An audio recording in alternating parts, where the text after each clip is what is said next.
الحمد لله الأكرم الذي خلق الإنسان وكرم وعلمه من البيان ما لم يعلم فسبحان الذي لا يحصى امتنانه باللسان ولا بالقلم ونشهد أن لا إله إلا الله وحده لا شريك له ولا جد له ولا ند له ولا مثل له ولا شبيه له ولا نزير له ولا وزير له ونشهد أن سيدنا وسندنا وحبيبنا وطبيب قلوبنا ومولانا محمدا عبده ورسوله الذي يرسل الله تعالى بالحق بشيرا ونذيرا وداعيا إلى الله بإذنه وسراجا منيرا فقد قال الله تعالى في كلامه المجيد والفرقان الحميد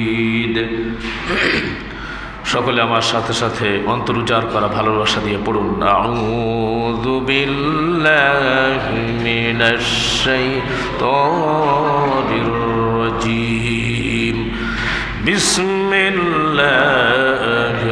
রহমানির রহিম রব্বি হাবলি মিনাস সালিহিন فبشرناه بغلام حليم فلما بلغ معه السعي قال يا بني إني أرى في المنام أني أذبحك فانظر ماذا ترى قال يا أبت افعل ما تؤمر ستجدني إن شاء الله من الصابرين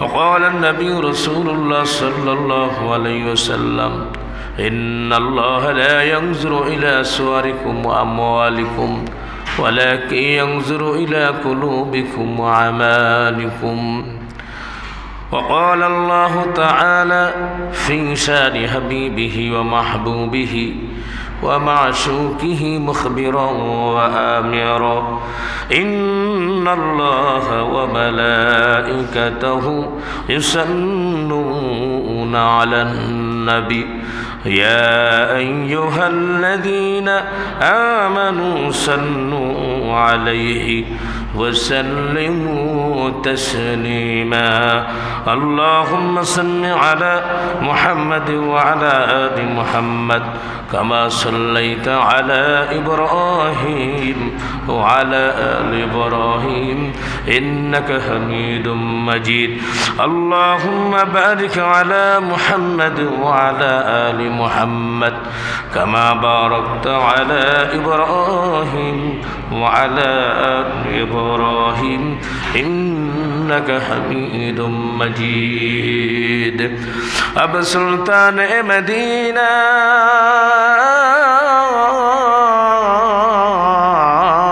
محبة وهي السكينة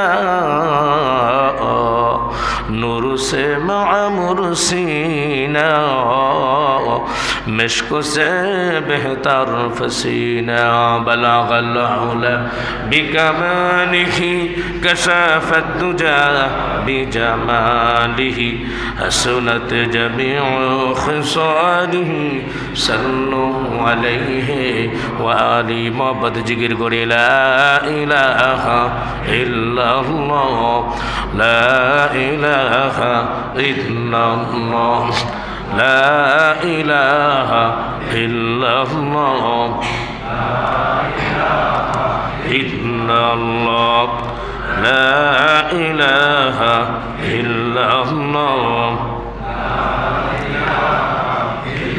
হজ করবা কার ইশকস্ত এ ওয়ারা عقل دانش را نفهم اے پارسا اصل قربا نزد حق تقوی اے پیچار غیر تقوی نست مقصود از نهار در حقیقت نست قربا شطر دا در حقیقت نست قربا شطر دا لیکن قربا نفس خود را اے جوالا إله إلا الله لا إله إلا الله لا إله إلا الله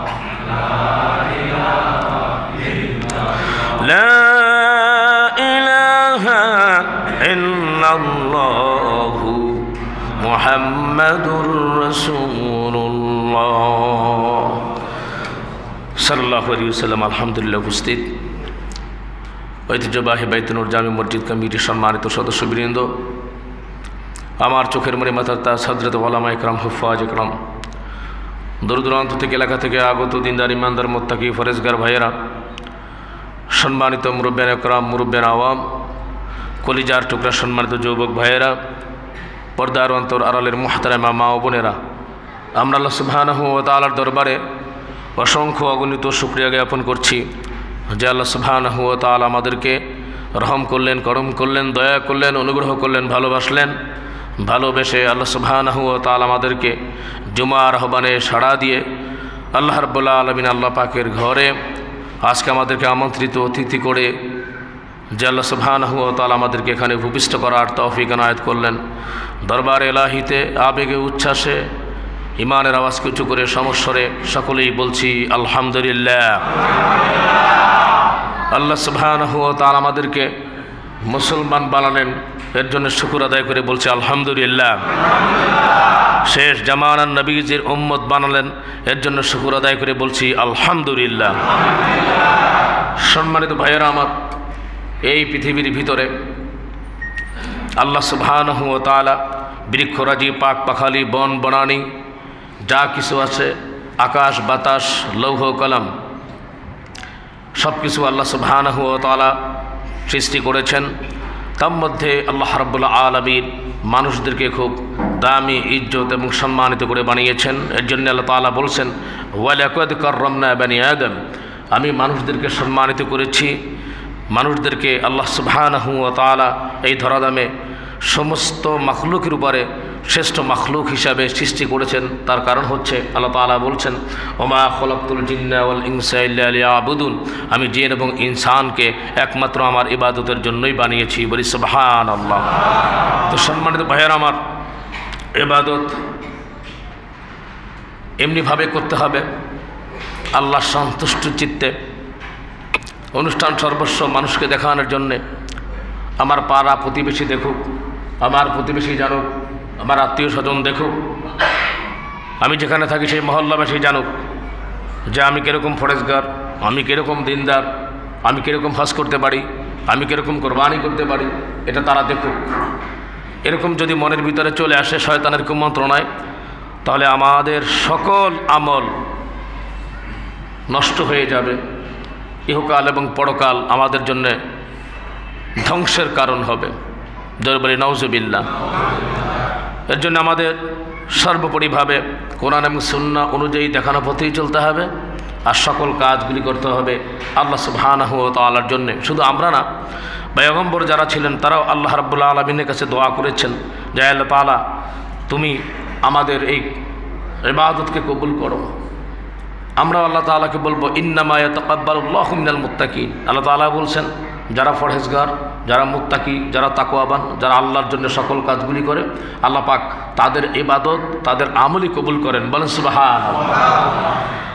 হযরত ইব্রাহিম আলাইহিস সালাম বলছিলেন আল্লাহর কাছে, আল্লাহ তাআলা বলছেন সূরা বাকারার 127 নম্বর আয়াতে আল্লাহ তাআলা বলছেন وَإِذْ يَرْفَعُ إِبْرَاهِيمُ الْقَوَاعِدَ مِنَ الْبَيْتِ وَإِسْمَاعِيلُ রব্বানা তাকাব্বাল মিন্না ইন্নাকা আনতাস সামিউল আলিম। জোরে বলি আল্লাহু আকবার। আল্লাহ রাব্বুল আলামিন বললেন, স্মরণ করো ইব্রাহিম ও ইসমাইল কাবা গৃহের যে ভিত্তি তুলেছিল, তখন তারা আল্লাহ রাব্বুল আলামিন দরবারে প্রার্থনা করলো, রব্বানা, হে আল্লাহ তাআলা, আমরা যে এই কাজগুলি করলাম যদি আপনি কবুল না করেন তাহলে তো না করা আর করা সমান হয়ে গেল। হে আল্লাহ তাআলা, তাকাব্বাল মিন্না, আপনি কবুল করেন, ইন্নাকা আনতাস সামিউল আলিম, আপনি সর্বশ্রোতা এবং আপনি সব দিকে সর্বজ্ঞাত, আপনি সব দেখেন এবং আপনি সব কিছু জানেন। বলি সুবহানাল্লাহ। ঠিক সম্মানিত ভাইয়ের আমার, সামনে আমাদের একটা ইবাদতের যে মৌসুমের অন্যতম মৌসুম আসতেছে কোরবানি। কোরবানি শব্দের অর্থ হচ্ছে নিকটবর্তী হওয়া, নৈকট্য লাভ করা। এই কোরবানির মাধ্যমে আল্লাহ সুবহানাহু ওয়া তাআলা বান্দার প্রতি এতটাই দয়া করেন, রহম করেন, ইহসান করেন, যাদেরকে আল্লাহ তৌফিক দিয়েছেন যারা কোরবানি করবে। তো যদি আল্লাহর সন্তুষ্টির জন্য হয়, কিয়ামতের ময়দানে হাসরে আল্লাহ সুবহানাহু ওয়া তাআলার সামনে কোরবানির পশম, এরপরে খুর, এরপরে হাড্ডি, এগুলো আল্লাহর সামনে কিয়ামতের ময়দানে সাক্ষ্য দিবে। বলি সুবহানাল্লাহ। আল্লাহ তাআলা বলছেন, তোমাদের রক্ত গোশত এগুলো দিয়ে আমি কি করব? আমি তোমাদের অন্তরের তাকওয়া দেখি, তোমাদের ফরেজগারি দেখি, আমার জন্য কতটুকু তোমরা করলা। সম্মানিত ভাইয়ের আমার, প্রিয় হাজিরিন, আমাদের যে কোরবানির সূত্র, যুগে যুগে তো কোরবানি হয়েছে। হযরত আদম আলাইহিস সালাম থেকে তার যে ছেলেদের দুইজনের এরকমভাবে বাক বিতণ্ডের মধ্যে থেকেই, তৎকালীন সময় থেকেই কোরবানি শুরু হয়েছে। সেখান থেকে আল্লাহ তাআলা বুঝিয়ে দিয়েছেন যে আল্লাহ সন্তুষ্টির জন্য স্বচ্ছ, পরিষ্কার, পরিচ্ছন্ন, সতেজ যে জিনিসটা হবে সেটি আল্লাহ তাআলা কবুল করবেন। হযরতে ইব্রাহিম আলাইহিস সালাম, আমাদের নবী পয়গম্বর আসার 3000 বছর পূর্বে হযরত ইব্রাহিম আলাইহিস সালামকে আল্লাহ সুবহানাহু ওয়া তাআলা দুটি সন্তান দান করেছিলেন। একজনের নাম হচ্ছে ইসমাইল, আর একজনের নাম হচ্ছে ইসহাক। ইসমাইল আলাইহিস সালামের বংশে যারা রয়েছে তাদেরকে বলা হয় বনু ইসমাইল, আর ইসহাক আলাইহিস সালামের বংশে যারা রয়েছে তাদেরকে বলা হয় বনু ইসরাইল। ইসরাইল শব্দের অর্থ আল্লাহর বান্দা। তো বনু ইসরাইলে সেখানে প্রায় লক্ষ লক্ষ পয়গম্বর আসছে হযরত ইসহাক আলাইহিস সালামের বংশে। ইসহাক আলাইহিস সালামের ছেলে আপনারা জানেন ইয়াকুব, ইয়াকুব আলাইহিস সালামের ছেলে আপনারা জানেন হযরত ইউসুফ। এরকমভাবে ধারাবাহিকভাবে আল্লাহ রাব্বুল আলামিন পয়গম্বর পাঠিয়েছেন। কিন্তু বনু ইসমাইলের বংশে রাসূল আকরাম সাল্লাল্লাহু আলাইহি ওয়াসাল্লাম আসার পূর্বে এই 3000 বছর ধরে আল্লাহ রাব্বুল আলামিন কোনো পয়গম্বর পাঠান নাই। হযরতে ইব্রাহিম আলাইহিস সালাম আগে থেকে দোয়া করেছিলেন।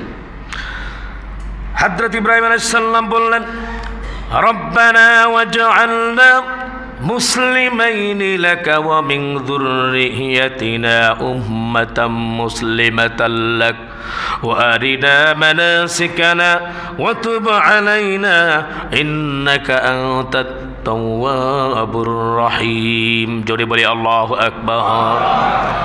ইব্রাহিম আলাইহিস সালাম বলেন, আল্লাহ তাআলা, রব্বানা ওয়াজআলনা মুসলিমাইনি লাকা, রব্বানা, হে আমার প্রতিপালক, আল্লাহ তাআলা আমাদেরকে আপনার অনুগত বানায়া দেন। ওয়া মিন যুররিয়াতিনা উম্মাতাম মুসলিমাতাল লাক, আমাদের খানদান থেকে এরকম এক দল সৃষ্টি করে দেন আপনি, যারা নাকি আপনার আজ্ঞাবহ হয় এবং আপনার ইবাদত করে আপনার অনুগত হয়।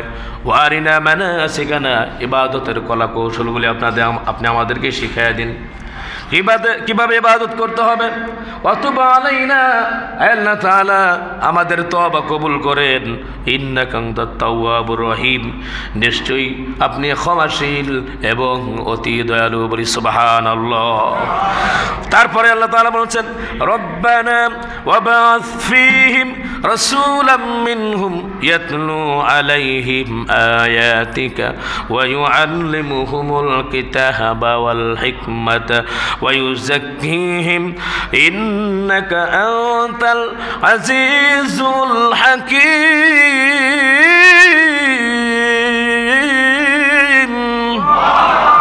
আল্লাহ তাআলা সূরা বাকারার ভিতরে 129 নম্বর আয়াতের ভিতরে আল্লাহ সুবহানাহু ওয়া তাআলা হযরত ইব্রাহিম আলাইহিস সালামের যে দোয়া সেটি আমাদেরকে জানিয়ে দিয়েছেন। হযরত ইব্রাহিম আলাইহিস সালাম বলছেন, রব্বানা ওয়াবা'আথ ফীহিম রাসূলাম মিনহুম, আল্লাহ তাআলা হে আমার প্রতিপালক, এদের কাছে আল্লাহ তাআলা একজন রাসূল আপনি প্রেরণ করেন। রাসূলাম মিনহুম, একজন রাসূল আপনি প্রেরণ করবেন, ইয়াতলু আলাইহিম আয়াতিকা, সেজন্য আপনার বাণী আয়াত পড়ে পড়ে শোনায়, ওয়া ইউআল্লিমুহুমুল কিতাব ওয়াল হিকমা, এবং কিতাব এবং হিকমা প্রজ্ঞা শিক্ষা দিবে, ওয়া ইউযাক্কিহিম, আর আপনার বান্দাদেরকে পরিশুদ্ধ করবে, ইন্নাকা আনতাল আজিজুল হাকিম, নিশ্চয়ই আপনি ক্ষমাশীল এবং প্রজ্ঞাময়। বলেন সুবহানাল্লাহ। হযরত ইব্রাহিম আলাইহিস সালাম দোয়া করেছিলেন, দোয়া করার বদৌলতে আল্লাহ সুবহানাহু ওয়া তাআলা কবুল করেছেন। আবার আল্লাহ রাব্বুল আলামিন বলেছেন, লাকাদ মান্নাল্লাহু আলাল মুমিনিনা রাসূলাম মিন আনফুসিহিম ইয়াতলু আলাইহিম আয়াতিকা ওয়া ইউআল্লিমুহুমুল কিতাবা ওয়াল হিকমা ওয়া ইউযাক্কিহিম ইন্নাকা আনতাল আজিজুল হাকীম। বলি সুবহানাল্লাহ। তো আল্লাহ রাব্বুল আলামিন, সম্মানিত ভাইয়েরা আমার প্রিয় হাজিরিন, তিনি হযরত ইব্রাহিম আলাইহিস সালামের দোয়াকে কবুল করলেন। আর আল্লাহ সুবহানাহু ওয়া তাআলা বলছেন যে তোমাদের জন্য আল্লাহ পাকের দয়া হচ্ছে। লাকাদ মান্নাল্লাহু আলাল মুমিনিন, এই আখিরি জামানার নবীর উম্মত যারা আছে তাদেরকে বলতেছে, আল্লাহ তাআলা তোমাদের পক্ষ থেকে একজন নবী পাঠিয়ে দিলেন। বলি সুবহানাল্লাহ। সে তোমাদেরকে আয়াত তেলাওয়াত করে শোনাবে, ওয়া ইউআল্লিমুহুমুল কিতাবা ওয়াল হিকমা, এবং তোমাদেরকে কিতাব এবং প্রজ্ঞা হিকমা শিক্ষা দিবে, ওয়া ইউযাক্কিহিম, এবং তোমাদেরকে পরিশুদ্ধ করবে, পরিতৃপ্ত করবে। সম্মানিত ভাইয়েরা আমার, আল্লাহ সুবহানাহু ওয়া তাআলা হযরত ইব্রাহিম আলাইহিস সালামের দোয়াকে কবুল করলেন। এরপর বনু ইসমাইলের বংশে এই যে 3000 বছর ধরে কোনো পয়গম্বর আসলো না, আল্লাহ রাব্বুল আলামিন পয়গম্বর পাঠিয়ে দিলেন হযরতে ইব্রাহিম আলাইহিস সালামকে। সম্মানিত ভাইয়েরা আমার, এতই ভালোবাসতেন আল্লাহ সুবহানাহু ওয়া তাআলা তাকে খলিল হিসাবে। তো আল্লাহ পাক তার তো এমনভাবে কবুল করেছেন, হযরত ইসমাইল আলাইহিস সালামের বংশে অন্য কোনো পয়গম্বর আসে নাই, ঠিকই আসছে পৃথিবীর শ্রেষ্ঠ, আল্লাহ পাকের পরে যার শ্রেষ্ঠত্ব তিনি হচ্ছেন আপনার নবী, আমার নবী। আল্লাহ সুবহানাহু ওয়া তাআলা বলছেন, ওয়া মা আরসালনাকা ইল্লা রাহমাতাল লিল আলামিন, পাঠিয়েছি তোমায় আমি জগতের তরে, তো সবার জন্য সে তাই রহমত করে। এই রহমতের নবী, দয়ার নবী, মায়ার নবী কে আল্লাহ রাব্বুল আলামিন বনু ইসমাইলের বংশে পাঠালেন, আর কোনো পয়গম্বরকে পাঠান নাই। এক নবী হলে কি হবে, বনু ইসরাইল, অর্থাৎ ওই যে বনু ইসহাক, যে ইসহাকের এরকমভাবে তার বংশে যত পয়গম্বর আসছে, লক্ষ লক্ষ পয়গম্বরকে আপনি একত্রিত করে এক পাল্লায় মাপেন, আর নবী করিম সাল্লাল্লাহু আলাইহি ওয়াসাল্লাম মুহাম্মদুর রাসূলুল্লাহ তাকে যদি এক পাল্লায় মাপেন, সমস্ত পয়গম্বর থেকে তার মর্যাদা, শান, শওকত আল্লাহ রাব্বুল আলামিন বাড়িয়ে দিয়েছেন, এবং নবী করিম সাল্লাল্লাহু আলাইহি ওয়াসাল্লামের এই পাল্লাটি মান, মর্যাদা, ইজ্জতে, সম্মানে বাড়ি হয়ে যাবে। বলি সুবহানাল্লাহ। সম্মানিত ভাইয়ার আমার প্রিয় হাজিরিন, তো হযরত ইব্রাহিম আলাইহিস সালাম সেখান থেকেই আমাদের যে কোরবানির, যে সামনে যে কোরবানি আসতেছে, আমরা যে কোরবানি করব, সেখান থেকে আলহামদুলিল্লাহ তার ধারাবাহিকতা শুরু। তো হযরত ইব্রাহিম আলাইহিস সালামের ব্যাপারে আপনারা জানেন, এর আগে আমিও আপনাদের খেদমতে অনেক আলোচনা করেছি। হযরত ইব্রাহিম আলাইহিস সালাম আল্লাহ পাকের খলিল, আল্লাহ সুবহানাহু ওয়া তাআলা তাকে অনেক পরীক্ষা করেছেন। তৎকালীন সময়ের ভিতরে পৃথিবীর সর্বশ্রেষ্ঠ সন্ত্রাস জালিম ছিল নমরুদ। নমরুদ বিভিন্ন অত্যাচার চালাতো, মানুষদেরকে এরকমভাবে তাওহীদের দাওয়াত থেকে বিমুখ রেখে, তাওহীদের পথ থেকে বিমুখ রেখে সে শিরক উপহার দিয়েছে। মানুষ ওই সময়ের ভিতরে সৃষ্টির সাথে, স্রষ্টার সাথে কোনো সম্পর্ক ছিল না। তৎকালীন সময়ের বাদশাহ, রাজা যারা ছিল, প্রজা নিপীড়ন তাদের শাসনের মূল মন্ত্র ছিল। সেই ধরাধামে হযরত ইব্রাহিম আলাইহিস সালামকে আল্লাহ পাঠাবেন। গণকেরা খবর দিয়ে দিল, নজ্জম যারা আছে তারা, এমন একজন সন্তান আসতেছে যে আপনার বাদশাহীকে ধ্বংস করে দিবে। তো সে প্রচেষ্টা চালালো যাতে না আসতে পারে। এর জন্য হাজব্যান্ড ওয়াইফের সাথে মেলামেশা পর্যন্ত বন্ধ করে দিল। আপনি জানেন তাফসিরে জালালাইনে এসছে হযরত ইব্রাহিম আলাইহিস সালাম বাবার নাম হচ্ছে তারেক। আবার পবিত্র কোরআন মাজিদে আল্লাহ সুবহানাহু ওয়া তাআলা জানিয়ে দিয়েছেন আজর। তো আজর আল্লাহ রাব্বুল আলামিন তার অন্তরের ভিতরে স্ত্রীর সাথে মিলিত হওয়ার কামনা বাসনা খুব প্রবল করে দিলেন। তো সেই সময়ে ঠিক নমরুদেরই পাহারাদার ছিল সে। দুজনকে আল্লাহ রাব্বুল আলামিন একই জায়গায় মিলিত হওয়ার জন্য পাঠিয়ে দিলেন। একজন ফেরেশতা বলল যে আপনার হাতে যে বাতিটি আছে আমার কাছে দেন, আপনি আপনার কাজ ছেড়ে চলে আসেন। এত সিকিউরিটি, এত সেফটির মধ্যেও নজ্জুমরা বলতেছে হায় হায়, এত কিছু করার পরে কোনো লাভ হলো না, সেই সন্তান এই পৃথিবীতে আগমন করবেই। নমরুদ গেল আরো খেপে, অত্যাচার করা শুরু করলো। কত প্রেগনেন্ট মেয়েদেরকে, মহিলাদেরকে, মা বোনদেরকে হত্যা করেছে। যখন হযরত ইব্রাহিম আলাইহিস সালামের তার মায়ের যখন প্রসব বেদনা শুরু হলো, তিনি নমরুদ বাহিনীর ভয়ে এক পাহাড়ে গেলেন। সেখানে আল্লাহ রাব্বুল আলামিন ফেরেশতাও পাঠাইয়া দিলেন। কাজ সমাধা হলো, কেউ জানলো না। হযরত ইব্রাহিম আলাইহিস সালাম সেই পাহাড়েই বসবাস করা শুরু করলেন। যখন তার একটা বয়স এসে গিয়েছিল, তখন হযরত ইব্রাহিম আলাইহিস সালাম যখন উন্মুক্ত মাঠে, উন্মুক্ত লোকালয়ে যখন চলে আসলেন, তখন দেখলেন যে মানুষেরা এরকমভাবে নিজের হাতে মূর্তি বানায়, আবার সেটাকে আবার পূজা করে। স্পষ্টভাবে সূরা আনআমের ৭৪ নম্বর আয়াতে আছে, আল্লাহ তাআলা বলে দিয়েছেন ওয়াইদ ক্বালা ইব্রাহিমু লিআবিহি আযারা আতাত্তাখিযু আসনামান আলিহা ইন্নী আরাকা ওয়া কওমাকা ফি যালালিম মুবিন। হযরত ইব্রাহিম আলাইহিস সালাম বললেন যে তার পিতাকে বলতেছেন যে তুমি কি প্রতিমা এগুলোকে পূজা করো, উপাস্য মনে করো?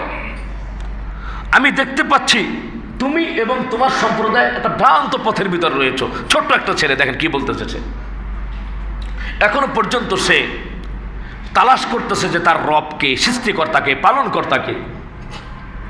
হযরত ইব্রাহিম আলাইহিস সালামের ব্যাপারে আল্লাহ তাআলা বলছেন ওয়াকাযালিকা নুরি ইব্রাহিমা মালাকুতাস সামাওয়াতি ওয়াল আরদি ওয়ালিয়াকুনা মিনাল মুকিনিন। বলি আল্লাহু আকবার। হযরত ইব্রাহিম আলাইহিস সালামের ব্যাপারে আল্লাহ তো সুবহানাহু ওয়া তাআলা বললেন যে আমি ইব্রাহিমকে নবমণ্ডল, ভূমণ্ডলের আশ্চর্য বস্তুসমূহ দেখাতে লাগলাম, যেন কি হয়, ওয়ালিয়াকুনা মিনাল মুকিনিন, সে বিশ্বাসীদের অন্তর্ভুক্ত হয়ে যায়। এর জন্য ভাইরা আমার, হেদায়েত তালাশ করতে হবে। হেদায়েতের আলোয় আলোকিত হতে হলে আল্লাহ তাআলা অন্তরের ভিতরে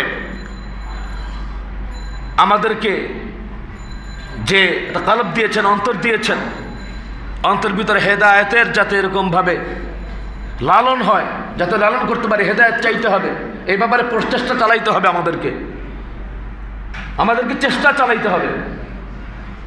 ঘরের ভিতরে বসে বসে থাকলেই এরকমভাবে চেষ্টা ছাড়া, চেষ্টা ব্যতীত হেদায়েত আমার উপরে আসবে, বিষয়টা এরকম না।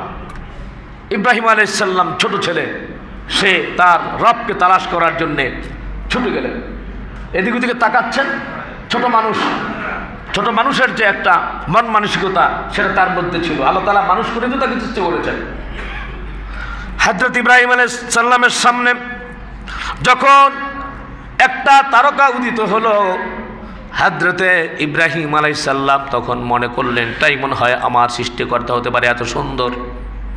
ফালাম্মা জান্না আলাইহিল লাইলু রাআ কাওকাবা ক্বালা হাযা রাব্বি ফালাম্মা আফালা ক্বালা লা উহিব্বুল আফিলিন। ইব্রাহিম আলাইহিস সালাম মনে করলেন যে এত সুন্দর তারকা ঝলমল করতেছে, এটাই মনে হয় আমার রব। কিন্তু সে চিন্তা করতে করতে আবার সে দেখলো এই তারকাটি অস্তমিত হয়ে গেল। তখন সে নিজে ব্রেন খাটায় চিন্তা করলো যে না, রব তো এরকম হতে পারে না, কিছু সময় থাকবে, কিছু সময় থাকবে না, এটা তো হতে পারে না। রব তো এরকম হতে পারে না যে লাঠির বাড়ির চটেই সে দেড় ব্যাটারি ভেঙে ভেঙে যাবে। রব তো এরকম হতে পারে না বুড়িগঙ্গা নিয়ে তাকে চুবাবে। রব তো এরকম সৃষ্টিকর্তা হতে পারে না, হ্যাঁ, যে মানুষ তাকে বাঁশ দিয়ে খাড়া করায় তুলবে। না রড দিয়ে দাঁড়া করায় থাকবে। রথ তো এরকম হতে পারে না যা ঠান্ডা হবে জ্বর হবে। সৃষ্টিকর্তা এরকম হতে পারে না। তার যারা ভগবান মানে তার আবার সর্দি হয়, ঠান্ডাও হয়, আবার তারা আবার প্রয়োজনে খাবার খাওয়াও লাগে, আবার স্ত্রী পুত্রও হয়, সন্তানও হয়। রব তো এরকম হতে পারে না। ঠিক না বেরেক জোরে বলেন। হযরত ইব্রাহিম আলাইহিস সালাম তখন বলে লা উহিব্বুল আফিলিন, যেটা আছে খানিকক্ষণ পরে অস্তমিত হয়, এটাকে আমি ভালোবাসি না, এটা আমার রব হতে পারে না। আমাদেরকে শিক্ষা দিয়ে দিলেন হযরত ইব্রাহিম। মাঝে মাঝে আমরা বলি হুজুর এত মত, এত দল, অমুকে বলে সুন্নি, অমুকে বলে ওয়াহাবি, অমুকে বলে আহলে হাদিস, অমুকে বলে ওই পন্থী, অমুকে বলে তৈ পন্থী, অমুকে বলে আতাআতি, এটা আতিপন্থী, আবার বলে অমুকে বলে যে আলেম ওলামাদের সাথে এত দল, এত মত, এত ফির, আমরা কোন দিকে যাব? এবার আমরা বলি কি বলি না? বলি। ভাই এর ভিতরে হক কোনটা, জান্নাতের রাস্তা কোনটা, সরল সঠিক পথ কোনটা, ইব্রাহিম আলাইহিস সালাম শিক্ষা দিচ্ছেন, আমাদেরকে তালাশ করে নিতে হবে। এইবার ইব্রাহিম আলাইহিস সালাম যখন তিনি একটি চন্দ্রকে দেখলেন, তিনি মনে মনে ভাবলেন এটা মনে হয় আমার রব হতে পারে। আগের তারকা থেকে তো এটা অনেক বড় দেখা যায়। ফালাম্মা রাআল কমারা বাসিগান ক্বালা হাযা রাব্বি ফালাম্মা আফালা ক্বালা লাইন লাম ইয়াহদিনি রাব্বি লাকুনান্না মিনাল কওমিদ দাল্লিন। হযরত ইব্রাহিম আলাইহিস সালাম বললেন, ঝলমল করতে দেখতেছে চন্দ্রকে আর বলতেছে এটা আমার প্রতিপালক। যখন অদৃশ্য হয়ে গেল তখন বলতেছে আল্লাহ তাআলা আপনি যদি আমাকে পথ প্রদর্শন না করেন, মিনাল কওম লাকুনান্না মিনাল কওমিদ দাল্লিন, আমি মনে হয় পথভ্রষ্ট হয়ে যাব। খানিকক্ষণ পরে আবার ইব্রাহিম আলাইহিস সালাম দেখলেন সূর্য সারা পৃথিবীটাকে আলোকময় করে তুলল। এইবার মনে করলেন সবার থেকে বড় দেখা যায়, এটা সবার থেকে বড়, তাহলে মনে হয় এটাই রব হতে পারে। খানিকক্ষণ পরে আবার দেখলো যে সূর্য আবার তার জায়গায় অস্তমিত হয়ে গিয়েছে। ফালাম্মা রাআ আশ-শামসা বাযিগাতান ক্বালা হাযা রাব্বি হাযা আকবার, হাযা রাব্বি এটা আমার রব হবে, হাযা আকবার অনেক বড় দেখা যায়। ফালাম্মা আফালাত, যখন এরকম ভাবে সেটাও অস্তমিত হয়ে গেল, ক্বালা ইয়া কওম ইন্নী বারিউম মিম্মা তুশরিকুন, লোকদেরকে ডেকে বলল, হ্যাঁ তোমরা সূর্যের সামনে মাথা নত করো, চন্দ্রের সামনে মাথা নত করো, গাছের সামনে মাথা নত করো, মনসা না কি জানি এটার সামনে মাথা নত করো। সুতরাং এদের সাথে আমার সাথে কোনো সম্পর্ক নাই, শিরকের সাথে। আমি যেহেতু বলছি আল্লাহ তাআলার সামনে আত্মসমর্পণ আমি যেহেতু করেছি, তো শিরকের সাথে ইব্রাহিমের শিক্ষা অনুযায়ী আমার কোনো সম্পর্ক থাকতে পারে? কোনো গাছের সামনে চলবে? জোরে বলেন চলবে? কোনো মাজারের সামনে, কোনো গাছের সামনে, সূর্যের সামনে, চন্দ্রের সামনে, আগুনের সামনে, এত আসতে বলেন করো, প্রতিমার সামনে, ভাস্কর্যের সামনে, এগুলো শিক্ষা হযরত ইব্রাহিম আলাইহিস সালাম শিক্ষা দিয়েছেন। সম্মানিত ভাইয়েরা আমার, তাহলে শিক্ষা কি? হযরত ইব্রাহিম আলাইহিস সালাম যেটি বলেছেন আমরা সকলে বলবো ইনশাআল্লাহ, সকলে আমার সাথে সাথে পড়েন, ইন্নী ওয়াজ্জাহাতু ওয়াজহিয়া লিল্লাযী ফাতারাস সামাওয়াতি ওয়াল আরদা হানিফা ওয়া মা আনা মিনাল মুশরিকিন। বলে আল্লাহু আকবার। হযরত ইব্রাহিম বললেন আমি একমুখী হয়ে ওই সত্তার দিকে আমি আমার নিজের সব কিছু সুপর্দ করে দিলাম, যিনি নবমণ্ডল ভূমণ্ডল সৃষ্টি করেছেন। ওয়ামা আনা মিনাল মুশরিকিন, আর আমি মুশরিকদের অন্তর্ভুক্ত নই। জোরে বলেন ঠিক কিনা? তা আমরা মুসলমান হয়েছি। সম্মানিত ভাইয়েরা আমার, হযরত ইব্রাহিম আলাইহিস সালাম আল্লাহ পাকের খুব প্রিয় বড় খলিল ছিলেন। আল্লাহ সুবহানাহু ওয়া তাআলা তাকে অনেক পরীক্ষা করেছেন। একবার হযরত ইব্রাহিম আলাইহিস সালাম আল্লাহ সুবহানাহু ওয়া তাআলাকে বলতেছেন, আয় আল্লাহ তাআলা, আয় মাবুদ, তুমি কিভাবে জীবিতকে মৃত্যু করো, মৃত্যুকে আবার তুমি জীবিত করো? তো আল্লাহ সুবহানাহু ওয়া তাআলা বললেন ইব্রাহিম আলাইহিস সালামকে, কেন তোমার কি এটি বিশ্বাস হয় না? বলতেছেন আল্লাহ তাআলা অবশ্যই বিশ্বাস হয়, তবে কি লিয়াতমাইন্না কলবি, আমার অন্তরে একটু তৃপ্তির জন্য আর কি। হযরত ইব্রাহিম আলাইহিস সালাম আল্লাহ তাআলাকে বলছেন, আল্লাহ তাআলা বলছেন স্মরণ করো, ওয়া ইয ক্বালা ইব্রাহিম রব্বি আরিনি কাইফা তুহইল মাউতা, আল্লাহ তাআলা তুমি মৃত্যুকে কিভাবে জীবিত করো। সকলের মনোযোগ আকর্ষণ করছি। ক্বালা আওয়ালাম তুমিন, তুমি কি বিশ্বাস করো না? ক্বালা, সে বলল বালা, অবশ্যই বিশ্বাস করি। ওয়ালাকিন্না লিয়াতমাইন্না কলবি, আল্লাহ তাআলা তুমি যদি দেখিয়ে দাও বা জানিয়ে দাও তাহলে আমার অন্তর প্রশান্তি লাভ করবে। বলি সুবহানাল্লাহ। আল্লাহ তাআলা বললেন ক্বালা ফাখুস আরবাআতাম মিনাত তায়র, তুমি 4টা পাখি ধরে নিয়ে আসো।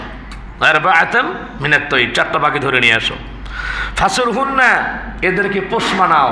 কি বলেন, পাখি পোষ মানে না? মানে। আপনি অনেক তোতা পাখি দেখবেন যে গাছে আছে, ময়না পাখি গাছে আছে, এরপরে টিয়া পাখি গাছে আছে। আপনি ডাক দিলে আপনার টের পেলে দৌড় দিবে, আর যেটা আপনার পোষা পাখি আপনি ডাক দিলে ফিরে আসবে। সুবহানাল্লাহ। তো আল্লাহ তাআলা বলছেন ফাসুরহুন্না, এদেরকে পোষ মানাও। ইলাইকা, তোমার প্রতি। পোষ মানানোর পরে সুম্মা জাআলা আলা কুল্লি জাবালিন মিনহুন্না জুসআ, তুমি এই 4টা পাখিকে তুমি জবাই করো। জবাই করে 4টা যেরকমভাবে পাখিকে জবাই করলা, পাহাড়ের বিভিন্ন জায়গায় তুমি তাদের অংশগুলি রেখে দাও। সুম্মা দুহুন্না, যখন অংশগুলি রেখে দেওয়া হলো, জবাই করে কেটে, আল্লাহ তাআলা কি করব? সুম্মা দুহুন্না ইয়াতিনাকা সাইয়া, এবার তাদেরকে তুমি ডাকো। ডাকার সাথে সাথে উড়াল দিয়া এক অংশ আর এক অংশের সাথে, পা পায়ের সাথে, দেহের ভিতরে আলাদা যেগুলো ছিল, মাথা দেহের ভিতরে, পাখা দেহের ভিতরে লেগে ইব্রাহিম আলাইহিস সালাম ডাক দিলেন। যেই নাম ধরে 4টা পাখি হযরতে ইব্রাহিম আলাইহিস সালামের সামনে দাঁড়ায় গেল। বলেন সুবহানাল্লাহ। হায়াত এবং মওতের মালিক কে? আরো জোরে বলেন কে? আল্লাহ সুবহানাহু ওয়া তাআলা। সম্মানিত ভাইয়ের আমার, সেই ইব্রাহিম আলাইহিস সালামকে আল্লাহ রাব্বুল আলামিন পরীক্ষা করেছেন। আমরা জানি জনব মানবহীন এলাকায়, মরুময় এলাকায় বিবি হাজেরা এবং সারা প্রথম নিজেই বিয়ে দিয়েছে, পরে সতীনকে দেখতে পারল না, বলছে সেই মরুময় ময়দান ওখানে রেখে আসতে হবে। আমাদের তো বাংলাদেশ ছিল এই জায়গায়, মাঝে মাঝে বলতো যে তোরে বনবাসে রেখে আসবো, বন ছিল আর সেখানে মরুবাস, যাও ওইখানে রেখে আসো। জিবরাইল আলাইহিস সালাম কানে কানে ইব্রাহিম আলাইহিস সালামকে বললেন, খলিল চিন্তা করেন না, আল্লাহ এটা বলছে, তো তাইলে চলো তাড়াতাড়ি। যখন সেখানে রেখে আসলো, রব্বানা ইন্নী আসকানতু মিন যুররিয়াতি বিওয়াদিন গায়রি যি যারইন ইনদা বাইতিকাল মুহাররাম রব্বানা লিয়াকিমুস সালাহ ফাজআল আফইদাতাম মিনান নাস তাহওয়ি ইলাইহিম ওয়ারযুকহুম মিনাস সামারাতি লাআল্লাহুম ইয়াশকুরুন। পয়গম্বর দোয়া করলেন, আল্লাহ তাআলা খানায়ে কাবার সামনে হেদায়েতের উপকেন্দ্র যেই জায়গায় বলা হয়েছে, ইন্না আউওয়ালা বাইতিন উদিআ লিন-নাস, আল্লাহ এখানে রেখে গেলাম, তুমি কিছু ফলমূল তাদেরকে রিজিকের ব্যবস্থা করে দিও, আর মানুষদেরকে তাদেরকে আকৃষ্টময় করে দিও, তারা যাতে তোমার শুকর আদায় করতে পারে। দোয়া কবুল হয়েছে। দোয়া কবুল হল। যখন সেখানে হাজেরা একা, সন্তান ইসমাইল পানি পানি করে চিৎকার করতেছে। সম্মানিত ভাইয়েরা আমার, মমতাময়ী মায়ের সামনে তৃষ্ণার্ত পিপাসার্ত সন্তানের আর্তনাদ, চোখের পানিগুলো ছেড়ে কান্না করতেছে, আল্লাহ এই মরুময় ময়দানে মাবুদ তুমি ছাড়া আর কেউ নাই। এইবার সন্তানকে বাঁচানোর জন্য একবার সাফা আর একবার মারওয়া, 7বার করে দৌড়দৌড়ি শুরু করলো। এই দৌড়দৌড়িটা আল্লাহর কাছে খুব পছন্দ হলো। পৃথিবীর সমস্ত হাজিদের জন্য সাফা মারওয়া সাই করা আল্লাহ তাআলা ওয়াজিব করে দিলেন। বলেন সুবহানাল্লাহ। কান্না করতেছেন। জিবরাইল বললেন কাঁদবেন না। ইসমাইলের পা এমনিভাবে নাড়া দিতে বলেন। নাড়া দেওয়ার সাথে সাথে আল্লাহ রাব্বুল আলামিন মরুময় ময়দানে জমজমের পানি এরকমভাবে পানির ফোয়ারা শুরু হয়ে গেল। ওই সময় যদি হাজেরা যদি এখানে যদি এরকমভাবে, সম্মানিত ভাইয়ার আমার প্রিয় হাজরিন, যদি ওই পানিগুলো সেভ রাখার জন্যে ব্যবস্থা যদি না করতেন, হাদিস শরীফের ভিতরে আসছে সারা পৃথিবী জমজমের পানিতে প্লাবিত হয়ে যেত। বিবি হাজেরা আবার যখন এই সন্তানটা যখন তার হযরত ইসমাইল যখন বড় হয়ে গেল, আবার তার পরীক্ষা শুরু হয়ে গেল। হযরত ইব্রাহিমকে আবার আমার মাওলা দেখতে চায়, তার কলিজার টুকরা সন্তান হয় না। 10 বছর 20 বছর 30 বছর পরে যদি একটা সন্তান হয়, সন্তানের মায়া কিরকম থাকে। ইব্রাহিম আলাইহিস সালাম তো রক্ত গোস্তের রক্তে মাংসরিত মানুষকে বলেন ঠিক কিনা? তার মানে দয়া মায়া নাই? আছে। আল্লাহ রাব্বুল আলামিন স্বপ্নে দেখালেন, ইব্রাহিম আলাইহিস সালাম দোয়াও করছিলেন আল্লাহর কাছে, আল্লাহ তাআলা রব্বি হাবলি মিনাস সলিহিন। আমাদের যেসব মা বোন প্রেগনেন্ট, সেই মা বোনদের জন্যে সম্মানিত ভাইয়েরা, আমার যদি প্রেগনেন্ট থাকে বা আপনারা যারা বিয়ে করেছেন সন্তান সামনে হবে, দোয়া করবেন রব্বি হাবলি মিনাস সলিহিন, ও আল্লাহ তাআলা আমাকে নেককার দিনদার একটা সন্তান দান করো। ইব্রাহিম আলাইহিস সালামের বয়স 120, স্ত্রীর বছর 99। এমত অবস্থায় আল্লাহ রাব্বুল আলামিন তাকে একটা সন্তানের সুসংবাদ দান করলেন। সন্তানটা যখন এরকমভাবে তরুণ অবস্থায় চলতে ফিরতে যখন একটা বয়স হয়ে গেল 10 বছর বা 12 বছর, আল্লাহ রাব্বুল আলামিন স্বপ্নে দেখাইলেন, তোমার পৃথিবীর ভিতরে তুমি যাকে বেশি ভালোবাসো, তোমার প্রিয় বস্তু যেটা আছে সেটা তুমি আমার জন্যে কোরবানি করো। হযরত ইব্রাহিম আলাইহিস সালাম কিতাবের ভিতরে পাওয়া যায়, ইতিহাসের কিতাবে, প্রথম দিন 100 উট, পরের দিন 100 দুম্বা, 100 ভেড়া এরকম করে কোরবানি করেছেন। কিন্তু স্বপ্ন আবার তিনি দেখতে থাকলেন, পয়গম্বরের স্বপ্ন সাধারণ না, ওহী হয়ে যায়। বলেন সুবহানাল্লাহ। ফাবাশশারনাহু বিগুলামিন হালিম। আল্লাহ তাআলা বললেন, আমি এক নেককার সন্তানের তাকে সুসংবাদ দান করলাম। ফালাম্মা বালাগা মা'আহু সা'য়া ক্বালা ইয়া বুনাইয়া ইন্নী আরা ফিল মানামি আন্নী আযবাহুকা ফানজুর মাযা তারা। হযরত ইব্রাহিম আলাইহিস সালাম সন্তানের কাছে আসলেন, বললেন, বাবা, ক্বালা ইয়া বুনাইয়া, হে আমার সন্তান, ইন্নী আরা, আমি দেখতে পাইলাম, ফিল মানামি আন্নী আযবাহুকা, আমি তোমাকে জবাই করতেছি। ফানজুর মাযা তারা, তুমি কি বলো? সন্তান যেরকম বাবা সেরকম, বাবা যেরকম সন্তান সেরকম। সন্তান জবাব দিয়ে দিল, ও আমার পিতা, আমার মাওলা, আমার রব যদি আমাকে কবুল করে, আপনি কোনো চিন্তা করেন না, ধৈর্যশীলদের অন্তর্ভুক্ত আমাকে পাবেন। ওয়ালা ইয়া বাতি ফাল মা তুমার, কি বলো তুমি? সন্তান বললেন, আপনি আপনার রবের পক্ষ থেকে যেই নির্দেশনা পেয়েছেন, আপনি সেই নির্দেশ পালন করার জন্যে আপনি প্রস্তুত হয়ে যান। বলে সুবহানাল্লাহ। সাতাজিদুনি, আপনি আমাকে পাবেন ইনশাআল্লাহু মিনাস সাবিরিন, এই পৃথিবীর ভিতরে যত ধৈর্যশীল আছে তাদের সাথে আমাকে পাবেন। বলে সুবহানাল্লাহ। মানে আমি একা ধৈর্যশীল তা না। ফালাম্মা আসলামা ওয়া তাল্লাহু লিল জাবিন, এইবার হযরত ইব্রাহিম আলাইহিস সালাম ইসমাঈল আলাইহিস সালামকে শোয়া দিল। হায় হায়, কি অবস্থা! আসমানের ফেরেশতাগুলি করুন দণ্ডত, আল্লাহ তাআলা কি খেলা তোমার! বাবার সামনে সন্তানকে আল্লাহ তাআলা শেষ করে দিচ্ছ, বাবার হাতে আবার জবাই। আল্লাহ রাব্বুল আলামিন দেখলেন হযরত ইব্রাহিম আমার আসলে খলিল পরীক্ষা দেওয়ার জন্য, নিজের সন্তানকে কোরবানি করার জন্য রেডি হয়ে গেছে। আল্লাহ রাব্বুল আলামিন জিবরাইলকে পাঠায়া দিলেন, ওই যে হাবিল কোরবানি করেছিল জান্নাতের ভিতরে, চরণভূমির ভিতরে, যেই দুম্বাটা এরকমভাবে ঘাস খেয়ে, জান্নাতি ঘাস খেয়ে এরকমভাবে শরীর স্বাস্থ্য যেরকমভাবে ভালো হয়েছিল, সেই দুম্বাটা পাঠায়া দিল।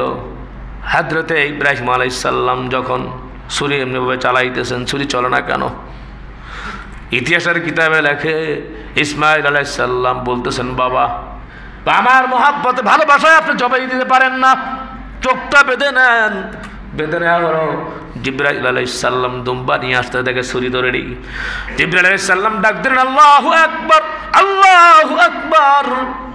ডাক দেওয়ার সাথে সাথে লা ইলাহা ইল্লাল্লাহু আল্লাহু আকবার বলে অন্য ফেরেশতারা ইসমাঈল আলাইহিস সালামকে উঠায়া দিল, দুম্বাকে বসায়া দিল। এইবার ইব্রাহিম আলাইহিস সালাম যখন জবাই করলেন, হয়ে গেল আল্লাহর রাস্তায় জবাই, তিনি জানেন না। তিনি একবার ফেরেশতাদের ডাকে সাড়া দিয়ে বললেন আল্লাহু আকবার ওয়ালিল্লাহিল হামদ, বলেন সুবহানাল্লাহ। এই আমাদের আয়ামে তাশরিক ইতিহাস।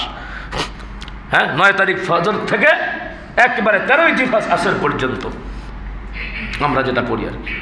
আল্লাহ তাআলা ডাক দিয়ে বলছেন ওয়ানাদাইনাহু আইয়া ইব্রাহিম, ও ইব্রাহিম ডাক দিয়ে বলছেন কদ সাদ্দাকতার রুইয়া, তুমি তোমার স্বপ্নকে বাস্তবায়ন করেছো।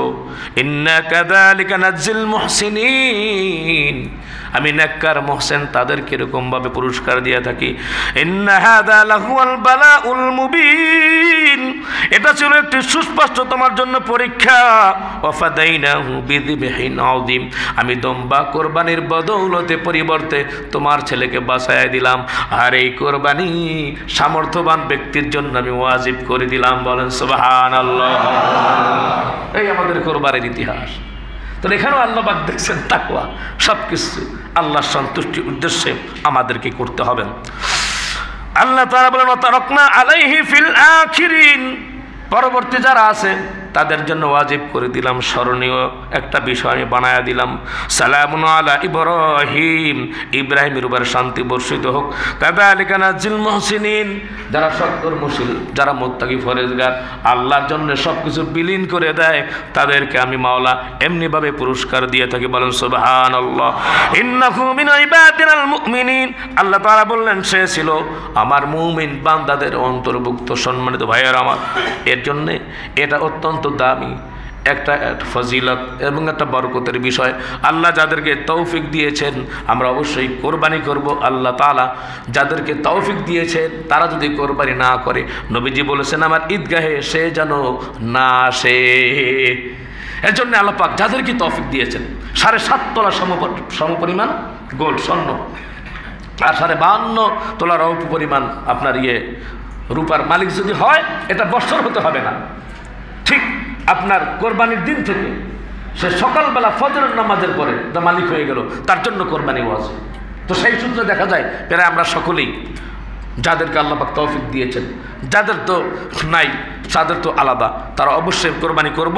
কোরবানি করলে আল্লাহ সুবহানাহু ওয়া তাআলা আমাদেরকে এত পুরস্কার দান করবেন, কিয়ামতের ময়দানে লোম, জিহবা, খুর আল্লাহর সামনে দাঁড়াবে। বলি সুবহানাল্লাহ। এর জন্যে সম্মানিত ভাইয়ার আমার, সামনে তো আলহামদুলিল্লাহ কোরবানি আসতেছে। খুব 2-1 মিনিট একটু মাসালা বলি, ইনশাআল্লাহ শেষ করব। তা হচ্ছে কোরবানি মোটামুটি আমরা যারা করব, যাদের জন্য কোরবানি ওয়াজিব, তারা কোরবানির ভাগটা 7 ভাগে করতে পারবো।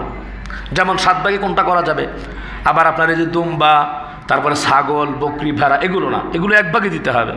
7 ভাগে দিতে পারবেন, উট দিতে পারবেন, এরপরে আপনার গরু দিতে পারবেন, হ্যাঁ, তারপরে আপনার গাভী দিতে পারবেন। এটা মোটামুটি আপনারা 7 ভাগে দিতে পারবেন। আর সাথে সাথে আকিকাও দিতে পারবেন, সন্তানের জন্য আকিকা দেওয়া হয় না, এখানে ভাগে দিতে পারবেন। আর যারা ভাগে দিবেন, তো ভাগে দেওয়ার ব্যাপারে সকলেই মাশওয়ারা করে নেবেন, তাদের মন মানসিকতা আল্লাহ সন্তুষ্টির জন্য আছে কিনা, নাহলে সকলের কোরবানি নষ্ট হয়ে যাবে, সকলের কোরবানি নষ্ট হয়ে যাবে, কোনো ফায়দা হবে না। আর এই যে কোরবানির যে গরু আছে, যেটা আছে সম্মানিত ভাইয়ার আমার, সকলেই সমবন্টন যাতে হয় সেই দিকে খেয়াল রাখতে হবে। দাড়িপাল্লা মেপে মেপে, এটার চামড়াও সেরকমভাবে সেল করে, হ্যাঁ, যদি দিয়ে দেন তো ডাইরেক্ট এতিমখানা যেখানে আছে ছাত্ররা, গরিব মানুষ, এতিমের জন্য, তাদের জন্য দিবেন, তাদের হক। যেমন আমাদের মাদ্রাসায় আপনার লিল্লা বোর্ডিং আছে, এখানে এতিম ছাত্র আছে, এখানে আপনাদের হক আছে, আপনারা দেওয়ার জন্য প্রয়োজন আয়োজনে আসেন। আর যারা এরকম মনে করেন যে পারবো না, অন্তত একটা অংশ ইনশাল্লাহ দিয়ে দিবেন। এরপরে কসাই যারা করবেন, কসাইকে এরকম না যে গোস্ত দেওয়ার পারিশ্রমিক হিসাবে গোস্ত দেওয়া যাবে না, তার কোরবানি বরবাদ। তাকে যে সে যে পরিশ্রম করেছে তাকে আলাদা টাকা দিবেন। হ্যাঁ, যাওয়ার সময় যদি আপনার মনে হয় যে না সেও মুসলমান মানুষ বা এরকমভাবে তাকে আমি কোরবানি দেই, গোস্ত দেই, সেই হিসেবে আপনি দিতে পারবেন। হ্যাঁ, যে যাও তুমি এটা খাইটা বানাইছো, কষ্ট করছে, মাথাটা দিয়ে দিলাম, বিষয়টা এরকম না। সম্মানিত ভাইয়ের আমার, এর জন্য খেয়াল করতে হবে। আর কোরবানি গরু কিনবেন তাজা দেখে, ভালো, চোখ নাই, একটা শিং নাই, এক পা বেঁকা হয়ে গেছে, হয়ে গেছে, জবের জায়গায় যেতে পারে না, এরকম না, ভালো দেখে শুনে, হ্যাঁ মোটামুটি আলহামদুলিল্লাহ শরীর স্বাস্থ্য ভালো এবং কোনো খুঁত নাই, এরকম দেখে আমরা ইনশাল্লাহ করবো আর কি। তো গরু তো মিনিমাম কমপক্ষে 2 বছর হতে হবে, 5 বছর হতে হবে, একদিন কম হলেও কোরবানি হবে না। আর দুম্বা বকরি এগুলোর ভিতরে একটু সার আছে, 6 মাস হলো 7 মাস হলো কিন্তু মোটা তাজা দেখা যায়, কোরবানি দিতে পারবেন ইনশাআল্লাহ। তো কোরবানি দিবেন বাপের নামে, মায়ের নামে, তমুকের নামে, অমুকের নামে কোরবানি দেওয়া যাবে না। কোরবানি হবে কার নামে? আওয়াজ দিয়ে বলেন কার নামে? পক্ষ হতে পারে, আমার পক্ষ হতে, আমার বাবার পক্ষ হতে, আমার নানার পক্ষ থেকে, অমুকে।